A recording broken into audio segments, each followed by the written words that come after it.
Hello everyone, welcome to the tutorial today with the Putnam County District Library. Today I'm going to be talking you through using Hobbies and Crafts, a database that is free, provided to you by the Putnam County District Library, as long as you have a library card from us. You will have to log in with your library card number if you are accessing this database from home. You will not see me enter a library card number today because I am here on library property. But if you want to come in and use the database here at the library, you will not have to enter in a library card number. So it's a really neat database that I'm going to talk to you about today. It has information about starting and doing any kind of hobby or craft that you can think of. You know, you have your knitting and your crocheting and your needle crafts, but you also have information about gem hunting and minerals. You also have stuff about role-playing games, outdoor recreation, chess, you name it. If it's a hobby or an activity like a craft, there's going to be information. So I'm excited to share it with you. Let's get started. So to begin, you're going to open up your web browser and go to the library's website, which is in my address bar here, mypcdl.org. And it will open up the Putnam County District Library's website, and then we are going to hover our mouse over to Adult, and then we're going to hover our mouse down to Research, and then click. And then the fastest way to find it is to just click on that letter H in the bar at the top, and it will pull up the databases that begin with H, and we are going to scroll down until we find Hobbies and Crafts Reference Center. So my mouse is highlighting over top of it, and we're going to click on Use This Resource. And here it is. So if you have a topic in mind, the easiest way to start researching it is to type in the name of the topic or subject in this search bar here. So I'm going to give you a quick demo on doing that. I'm going to type in floral crafts. Let's say that's the topic that I want to research. So I will type in floral crafts and click search. And then you can see it gives me my search results. This is 1 through 10 of 3,617 results. So these are all the results that have to do with floral crafts. There's no organization to them. You can browse for your specific topic or just start reading one that catches your eye. For example, number 3 here, fun floral art. So if you click on the title, you can read the abstract about it. That gives you your kind of your intro paragraph or sentence about what the article contains, what it teaches you to do. And then you can access the full text using the menu at the left here, where it says PDF full text. So there's a left side menu, and we're just going to click on PDF full text. And that will open up the full article for us to read and use to create some fun floral art. There we go. So here is the article. You can see there's 5 pages total, and I've scrolled down to number 2. So as I scroll with my mouse, I'm seeing the pages. So someone has created a PDF so that it's easy to access online. Okay, so let's say you want to go back to your result list, the results that you found. You're going to go here in the top left in that sort of tan brown bar. The far left corner says result list.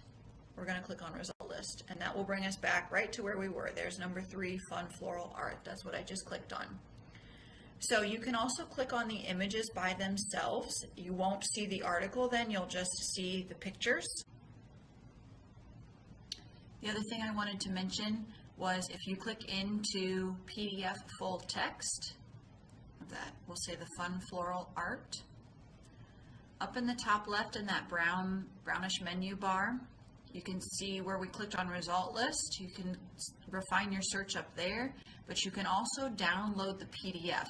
This is a really nice feature, so if you know this is an article you want to read in the future or use, you can download it and save it to your computer. So that is pretty convenient. So you can also refine your search results. Let's say you don't really want to browse through 3,600 search results.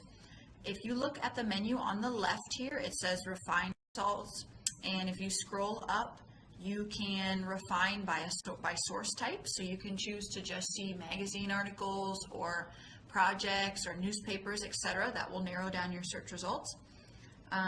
If you click on projects, these are the results with specific instructions to complete. So it's actually a project that walks you step by step through completion. The hobby profile, to the best of my understanding, the hobby profile are all the craft subjects that your search query may relate to or fall under.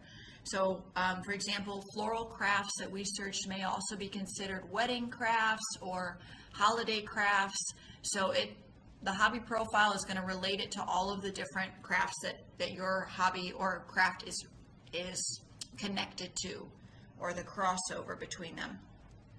So if we click on subject, if we scroll up a little bit and click on subject, here, these are the ways that you could use your material or your craft. For example, it may show me, if I click on greeting cards, it will narrow my search results down to anything that comes up that is both a floral craft and a greeting card craft.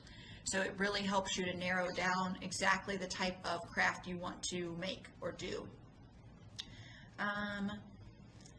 So you can get as specific as you want, or you can keep your results really broad and just search through and find something that catches your eye. Of course, if you have lots of results to search through, that may be a downside. If you don't want to search through 3,600 results, it is a little bit time consuming. So you can also browse by category. So if we go up here to the top and click on new search in that brown menu bar, here you can see the very first box that shows up says browse by category. So this is pretty simple. You just find one that you're interested in and then click into it and just do some browsing based off of the type of craft or hobby. I've shown you, if you click on that new search, that of course will start a brand new search for you, so you could enter a new search query in the search bar.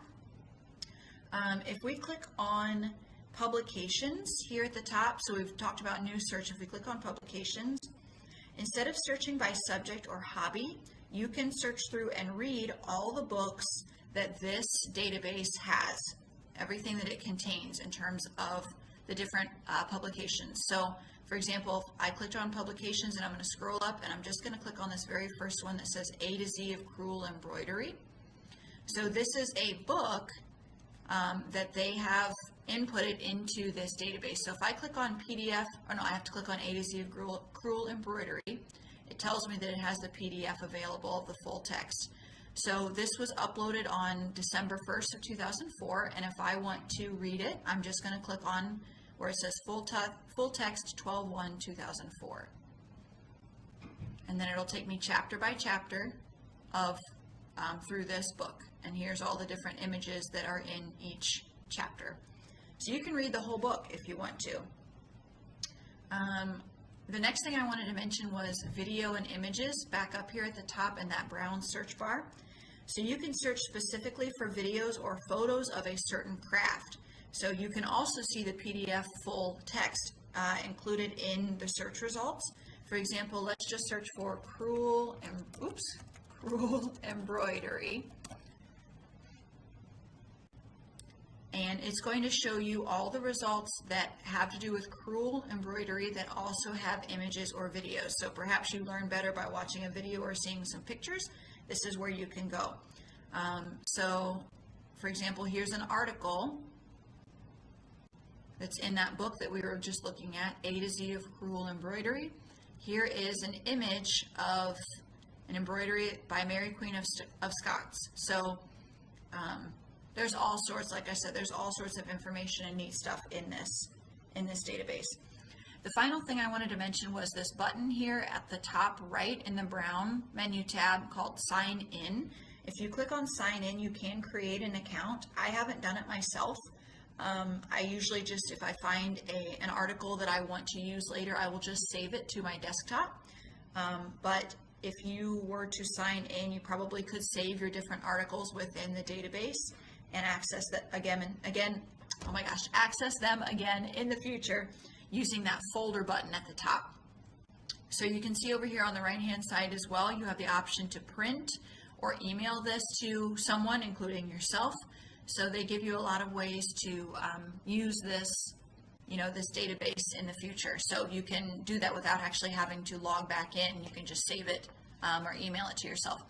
So all in all, like I said, a really neat resource if you're going to be starting a new hobby or a craft during the winter gloomy months. This is a great place to get started. So, and of course it is free thanks to the Putnam County District Library. So thank you for watching.